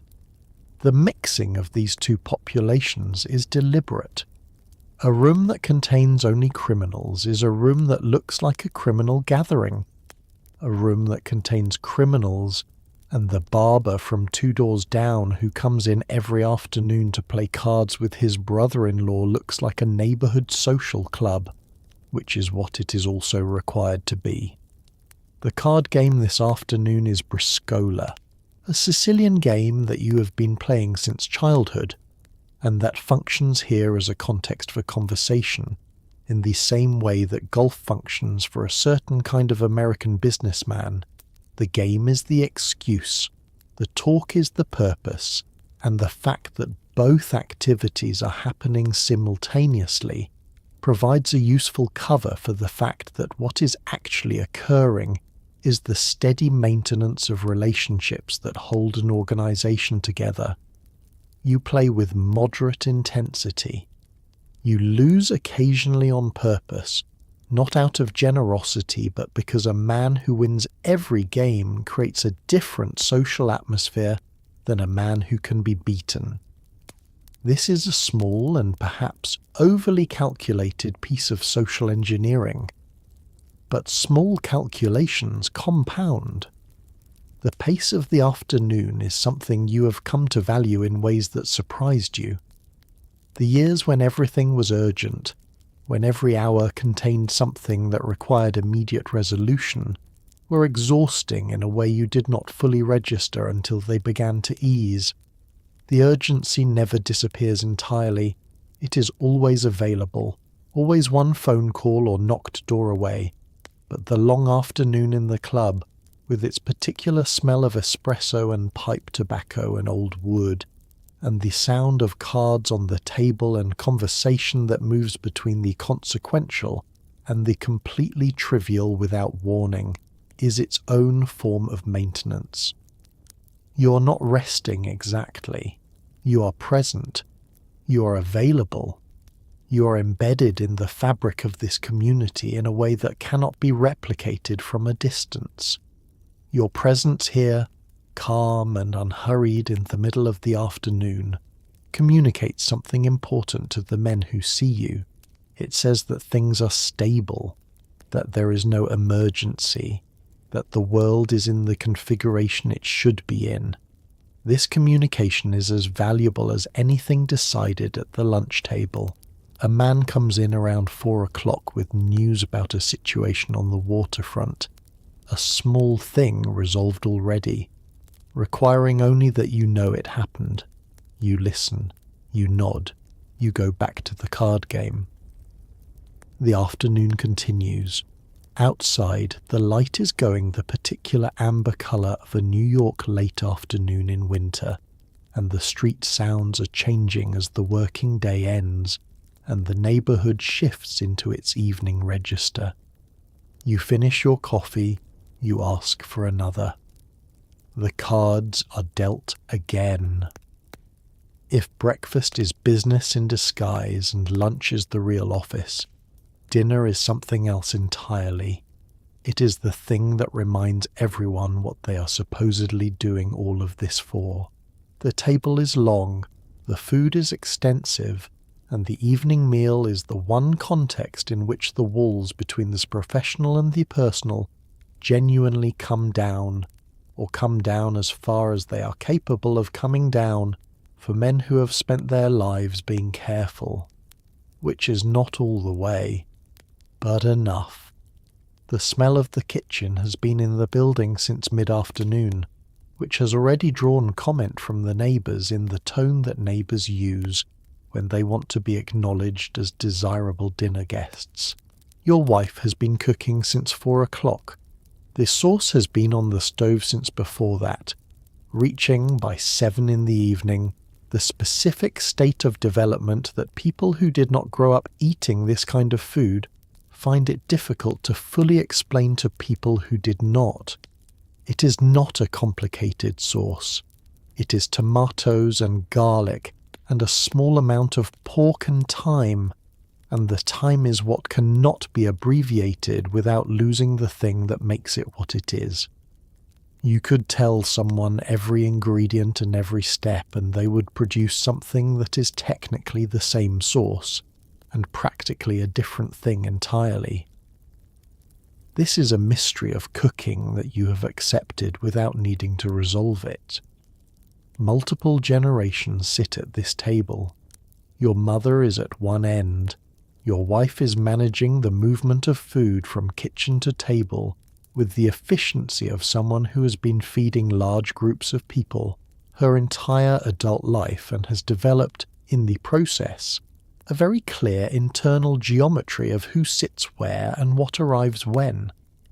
The children are present and conducting themselves appropriately, which in this household means participating in the conversation at the level that their ages permit and not requiring correction more than once.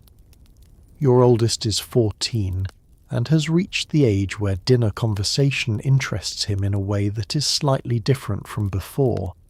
He is listening to the adult talk with a new quality of attention that you notice and that produces in you a familiar mixture of pride and careful thought about what he is learning and what he should not yet be learning. The wine is Sicilian, arrived through the usual channels. 2 of your lieutenants are present tonight with their families, which is not unusual on a Sunday but is also not entirely casual.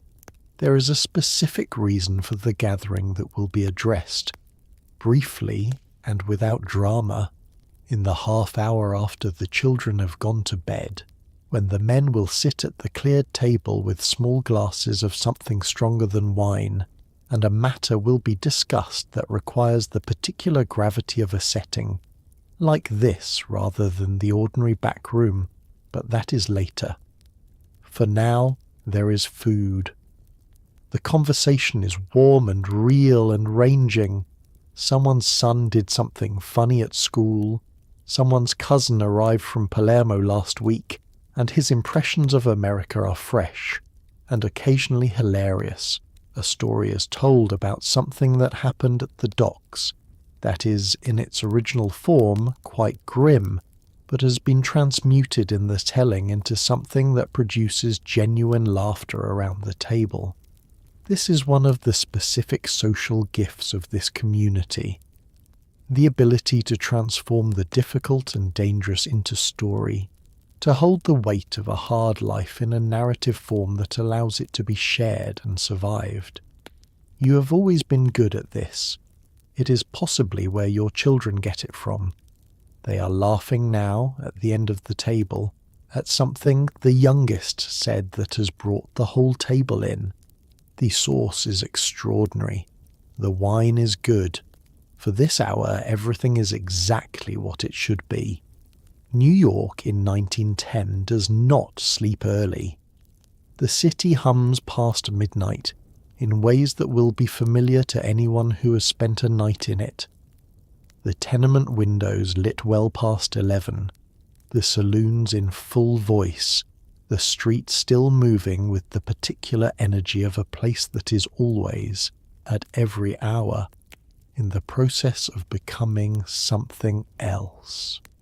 The neighborhood at night has a different quality than the neighborhood during the day, looser, louder, less supervised, with the specific texture of a community that spends its days under various kinds of external pressure and uses its evenings to release some of it. Your evenings, after dinner and the brief conversation that follows it, and the ritual of putting the children to bed, divide into 2 modes that alternate depending on the requirements of the week. The first is social, the occasional gathering at a restaurant or a private home with men of standing similar to your own. The kind of evening that operates on 2 levels simultaneously. On the surface, food and wine and the natural conversation of men who have known each other for years. Underneath, the constant low-frequency management of relationships that require maintenance, the reading of moods and loyalties, the gathering of the small pieces of information that accumulate into a picture of how the world is currently arranged. These evenings are not work in the way that the lunch meetings are work. They are work in the way that a diplomat's dinner is work. The output is not decisions but atmosphere. The cultivation of the conditions in which decisions, when they need to be made, can be made smoothly. The second mode is solitary. An hour, sometimes two, at the end of the night when the house has gone quiet and you sit in the kitchen or the small study off the bedroom with a glass of something and go over the day. Not in writing, never in writing, but in the methodical, sequential way of a mind that has learned to function as its own filing system. What happened today, what it means, what it implies about tomorrow, whether anything that occurred was the first edge of something larger, or whether it was simply what it appeared to be. This process is not anxiety, though it can be mistaken for anxiety by people who observe it from the outside. It is more like the end-of-day accounting that any serious business requires, the reconciliation of what was expected against what occurred, and the adjustment of expectations accordingly. The city outside the window is a continuous sound during this hour. The horse-drawn delivery wagons that run at night, carrying the goods that the daytime streets are too crowded to accommodate. The distant sound of a saloon somewhere on the next block in full operation. The occasional automobile, still strange enough in this neighbourhood to register as an event rather than background noise. The foghorns on the river, carrying across the whole width of the island with the particular mournful authority of a sound that does not care about the human business happening on the shore. You have heard these sounds so many times that they have become the acoustic texture of your life in this city. The sound of the place you have made into home, even though home was once something else and somewhere else entirely. You finish the glass. You check the window, a habit, automatic, requiring nothing from you consciously except the 30 seconds it takes to confirm that the street is as it should be at this hour. It is. You go to bed. You lie in the deliberate dark of the heavy curtains, in the room that communicates your standing in the world, and you listen once more to the building and the street and the river beyond it all. Everything sounds right. You close your eyes. Tomorrow, the rosary and the revolver will be waiting on the nightstand, and the city will have its requirements, and you will meet them. But that is tomorrow. For now, the sounds of the city settle around you like water finding its level, and the day, which was a good day by the standards of this life, slowly releases its hold. Here is the thing nobody tells you, the thing that does not fit in any of the mythology or any of the films or any of the newspaper accounts. This life has a weight to it that is different from what you expected when you were young and beginning, and everything felt like a scent. You are powerful by the standards of your world. You are wealthy by the standards of your neighbourhood. You are feared, and fear is a kind of respect, and respect is a kind of safety, and safety is the thing that everyone in your world is ultimately purchasing at whatever cost they can afford. You have purchased a great deal of it. The cost has been considerable. There are things you cannot have that other men take entirely for granted. You cannot be sick without people interpreting it as weakness, and adjusting their calculations accordingly. The specific politics of health in your position mean that a bad week in bed becomes information that travels through your organization and beyond it, and information travels fastest when it concerns vulnerability. You have been sick 3 times in the past decade, in ways that required real recovery. Each time the surface was maintained, You appeared where you needed to appear, at the frequency required to communicate stability, while the actual condition was managed privately, without complaint, without the luxury of simply being unwell. There is no sick day in this life. There is only the appearance of health and the discipline to sustain it. You cannot fully trust anyone. This is the one that people understand intellectually but rarely appreciate experientially. It is not that you live in a state of constant paranoid suspicion that would be its own incapacitation. It is subtler than that. It is the permanent withholding of the last degree of openness that full trust requires. The men you are closest to, the people you have known longest and rely on most, you trust to perhaps 90%. The remaining 10% is not suspicion exactly. It is the maintained awareness that the conditions which would produce betrayal exist in every human being, that loyalty is real but not unconditional, and that the unconditional version, the trust that does not maintain any residual vigilance, is not available to you. You made your peace with this years ago. The peace is genuine. The cost was real. You cannot walk away. This is perhaps the heaviest thing, the one that sits with you most consistently in the quiet hours. There is no retirement. There is no graceful exit where you hand someone the keys to the operation, accept a warm handshake, and take up the quiet life of a prosperous former businessman. The knowledge you carry of operations, of people, of the specific contents of 100 conversations that happened in rooms without witnesses, makes you permanently relevant to too many parties for any of them to be comfortable with your voluntary departure. Men in your position do not retire. They die in the life, some of them violently and some of them peacefully in their own beds at an advanced age, but either way inside the life, connected to it until the end. You knew this when you started. You know it more clearly now. Your children will carry something of this. Not the operations. You have made decisions, slowly and without announcing them, that are designed to ensure your children have paths available to them that do not lead here. The oldest will go to university if the world allows it.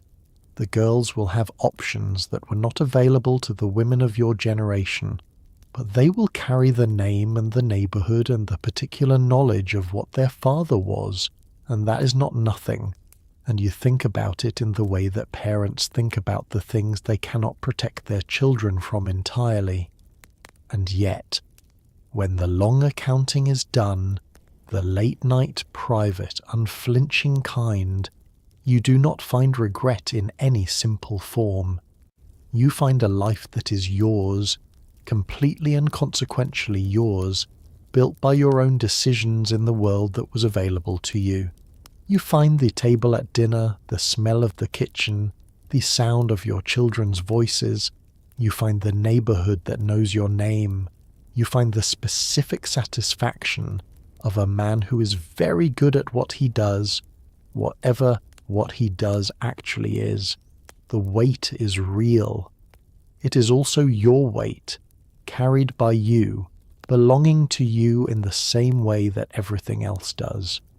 You pull the curtains closed, you set the rosary on the nightstand, you check the revolver, the way you do every night, the way you will do tomorrow night, and the night after that, for as long as this life continues.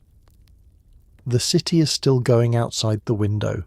New York in 1910 does not stop for anyone. It never has. It probably never will. You close your eyes. The weight settles, and somewhere in the quiet dark of a room that cost you everything and gave you everything, a mafia boss in the most alive city in the world drifts, finally, towards sleep. You do not run this city. This is an important distinction, and one that men in your position occasionally lose sight of to their considerable regret. You run a neighborhood. You run several revenue streams within that neighborhood. You have influence that extends beyond it in ways that are real and occasionally significant.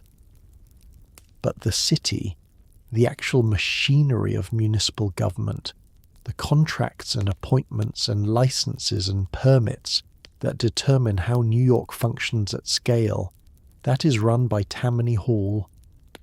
And your relationship with Tammany is one of the most consequential and carefully maintained relationships in your life.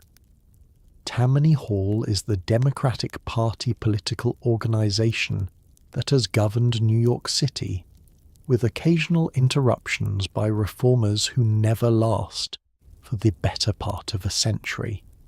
Its structure is built on the ward system. Each neighborhood has a district leader, a political boss who is the point of contact between the community and the machine, who delivers votes at election time and receives in exchange a portion of the patronage that flows downward from City Hall. Jobs, contracts, licenses, the small interventions that make city life navigable for people who need things done. All of this flows through the district leader, and the district leader flows through Tammany.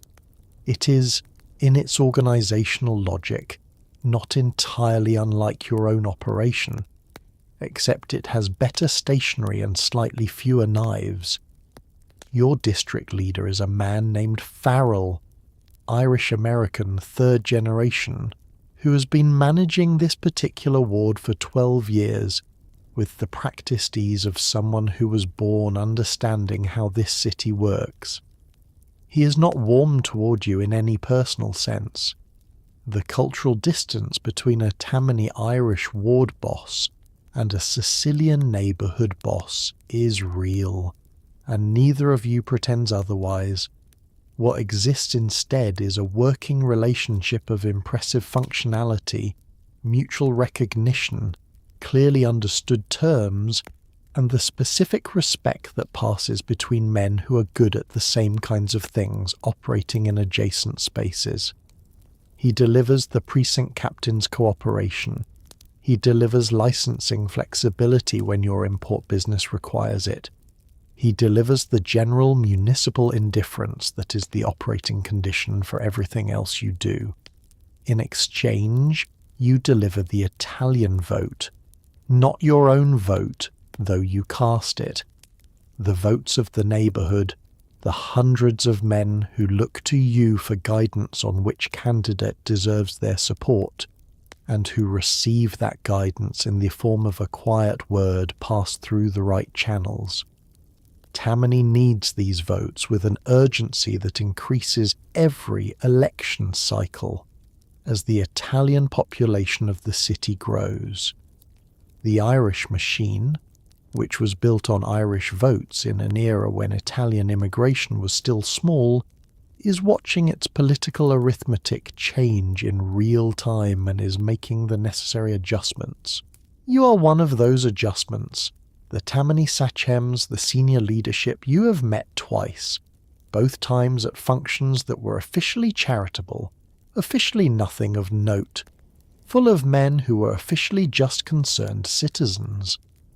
The conversation on both occasions was brief and entirely satisfying in the way that conversations between people who understand each other without requiring explanation are satisfying. They know what you are. You know what they are. The arrangement was confirmed without being stated. You ate the food, which was mediocre by any standard that matters, drank the wine, which was worse, and returned to your neighborhood with exactly what you came for, the quiet confirmation that the arrangement continues, and that the city, which requires all of you in different ways, will continue to function in the configuration you have all agreed upon. Nobody sent a thank you note. Nobody needed to. The neighborhood directly to the north of yours belongs, in the same informal but completely understood sense that your neighborhood belongs to you, to a man named Connelly. You do not know his first name. You have never needed to know his first name. In this world, a man who requires only his surname to be immediately identified has achieved a specific level of standing, and Connelly has achieved it in the Irish-American criminal ecosystem of Lower Manhattan, with the same combination of longevity, intelligence, and carefully applied force that you have applied to your own. You have met him 4 times. Each meeting was cordial. Each meeting was also, in the way of all meetings between men of your kind, a negotiation wearing the clothing of a conversation.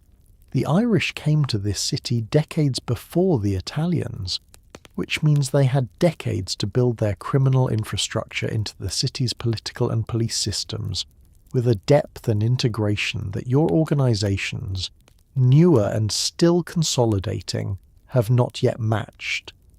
They have precinct captains and ward bosses and Tammany connections that are generational, inherited, embedded in the institutional DNA of the city in ways that cannot be replicated quickly, regardless of how capable you are. This produces a specific kind of asymmetry in your dealings with Connelly, not a power imbalance exactly, because your control of your own territory is as complete as his of his, but a difference in institutional depth that you are aware of in the way you are aware of weather. You cannot change it. You factor it in. You work around it where necessary and build toward closing the gap where possible. The territories are adjacent, which means friction is occasional and inevitable. A numbers runner goes 1 block too far in the wrong direction. A collection happens in a building that sits on a street whose ownership is genuinely ambiguous. A young man from your organization says something to a young man from his inner saloon on a Saturday night that requires resolution before it becomes something larger. These incidents happen. They are managed. The management is swift, direct, and always calibrated to resolve the immediate problem without creating a precedent that changes the broader arrangement. You have a specific formula for these conversations with Connelly. Acknowledge the incident plainly, state your position on it, listen to his, agree on the resolution, and depart. No posturing, no extended negotiation, no face-saving theatre. Both of you are too old and too invested in what you have built for the theatre, what you share with Connelly. Beneath all the cultural distance and competitive awareness is the specific experience of having built something real in a city that did not offer it to you, that required you to construct it outside the official channels because the official channels were not designed for people like either of you. His grandfather came over during the famine. Your father came over running from a feudal structure that had not materially changed since the medieval period. The specific circumstances are different. The fundamental experience of arriving in a city with nothing and building a position through intelligence and force and the particular stubbornness of people who have decided they are not going back, that is shared. You have never discussed this.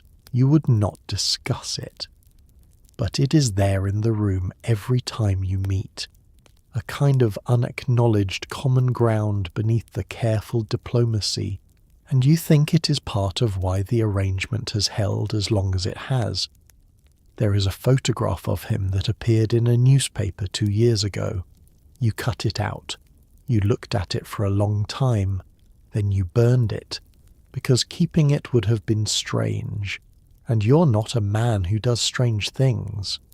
But you remember the face clearly, which is itself a kind of acknowledgement of what Joseph Petraino represents in your world, the specific category of threat that no amount of money, influence, or careful operational management can neutralize, because the threat is not susceptible to any of those tools.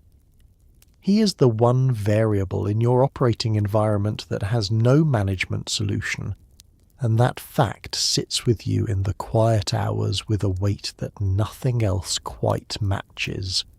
Petraino is a lieutenant in the New York City Police Department and the head of its Italian squad, a unit created specifically to investigate crime within the Italian-American community.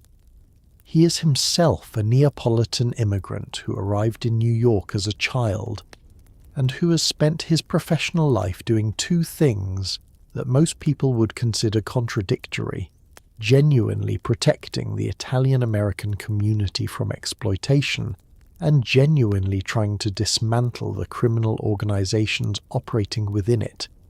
He does not experience this as a contradiction. He is one of the most effective police officers in the city.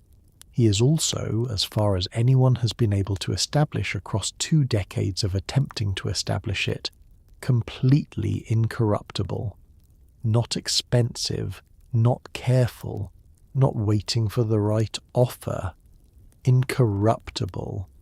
The distinction matters enormously. His methods are what make him specifically dangerous to you rather than merely inconvenient. He speaks the dialect, not just Italian, but the regional variants, the Sicilian and Neapolitan and Calabrese, that most American law enforcement cannot distinguish from each other, let alone deploy in conversation. He moves through immigrant communities with the ease of someone who belongs to them, which means the ordinary social signals that alert your organization to the presence of police interest are not reliably triggered by his presence. He has been to Sicily. He has visited the communes and the provincial records offices where the histories of the men in your organization are documented in ways that American records do not capture. Criminal records, family associations, the paper trail of who was connected to whom in the old country before anyone arrived here. He is building a picture of your world that is more complete than anything the department has previously possessed, and he is building it with the patient, methodical thoroughness of a man who is in no hurry because he knows the subjects of his investigation are not going anywhere. You are not, as far as you can determine, currently his primary focus. His attention in recent years has been concentrated on the Black Hand operations, which has the specific effect of removing a problem from your neighborhood while simultaneously advancing an investigation whose infrastructure can be redirected at any time. This is the thing about Petraino that you find most worth thinking about in the late-night quiet. The investigation he is building is not case-specific. It is structural. He is not building a file on a particular crime. He is building a map of an entire world, and once the map is complete, every location on it becomes accessible. You are on that map. You have always known you were on that map. The question is how detailed your section of it currently is, and that is a question to which you do not have a reliable answer, which is among the more uncomfortable facts of your existence. He will be sent to Palermo in 1909 on a mission to gather criminal records from Sicilian authorities. He will be shot dead in the street there in March of that year. You will hear this news, and you will sit with it for a long time, turning it over in the way you turn over all significant information.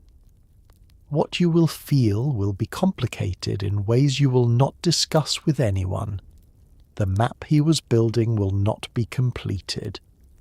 The investigation will not reach the conclusions it was approaching. You will be safer. None of this will feel entirely like good news. There are nights, not many but regular enough to constitute a pattern, when you dream in Sicilian.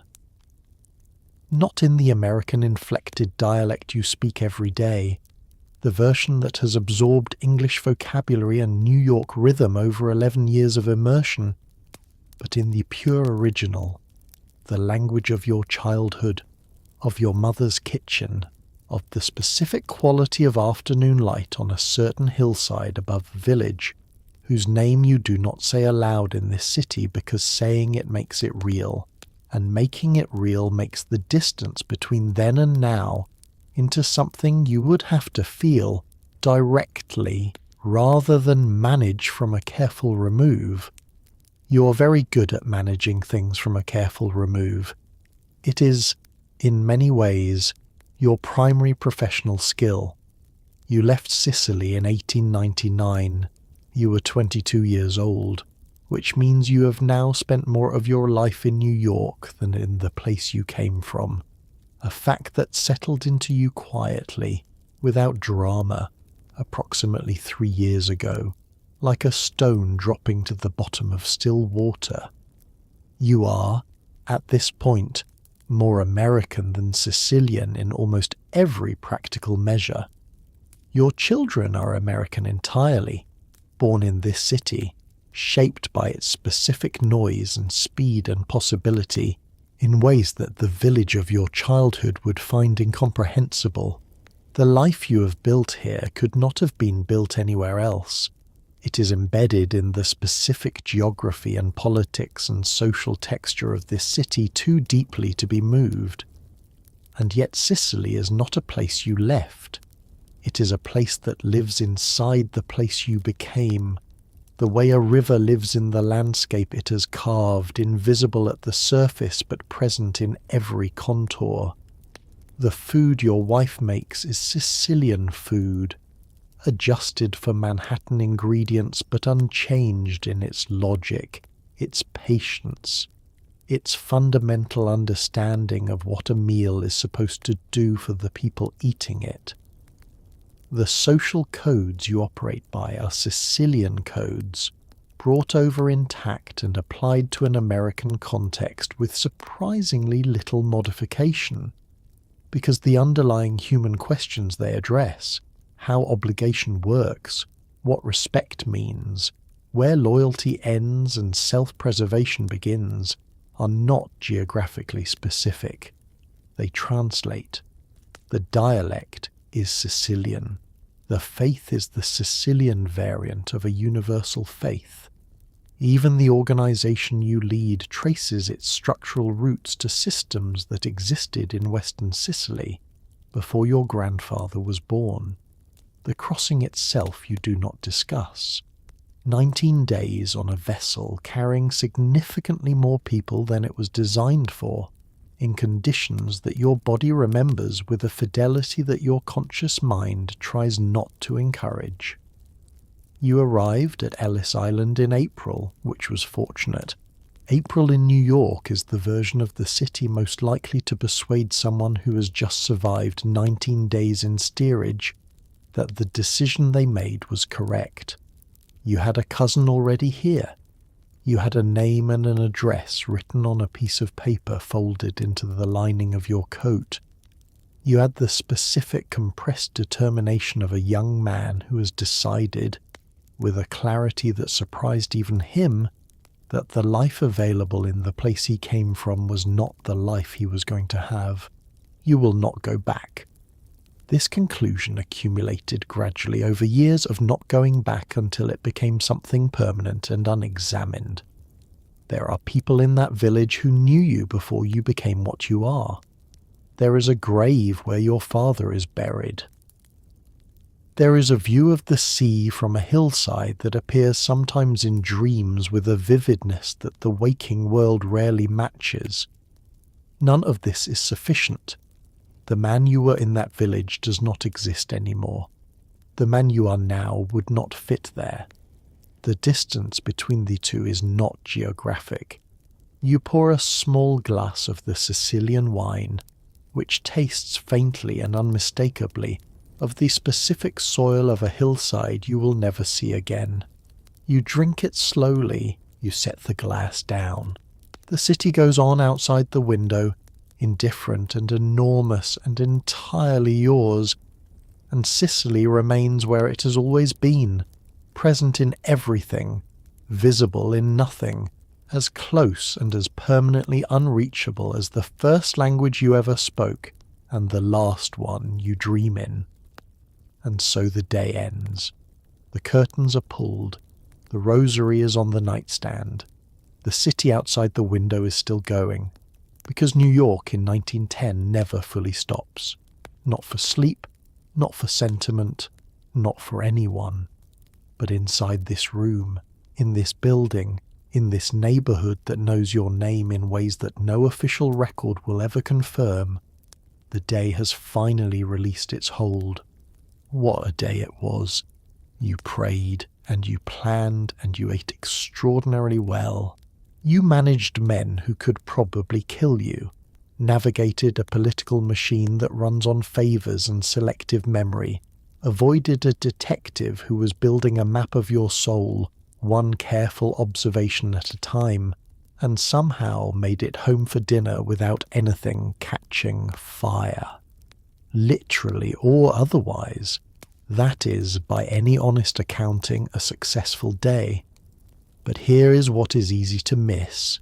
Beneath all the ledgers and the loaded revolvers and the very good espresso, the people who lived this life, the real men and women of Little Italy in 1910, were building something. Not just criminal enterprises. Something more stubborn and more human than that. They were building communities in a city that did not particularly want them. Constructing belonging out of dialect and food and faith, and the fierce loyalty of people who understood that in a world that offers you very little, the people beside you are everything. They arrived with almost nothing. They built with what they had. They fed their families and buried their dead and prayed in churches they paid for themselves, and told stories around tables that made the unbearable somehow bearable. They were complicated and capable and occasionally terrifying and completely, stubbornly alive. So tonight, as you sink into your very legal, very comfortable, nobody is watching you bed, maybe take a quiet moment for them. The immigrants who turned a hostile city into a home, one negotiated arrangement, one extraordinary plate of pasta, and one carefully managed Tuesday at a time. The city is still out there. It will be there tomorrow. But tonight, you are here, warm and safe, in a world they helped build. Close your eyes. Let New York carry on without you for a few hours. You have earned the rest. Good night.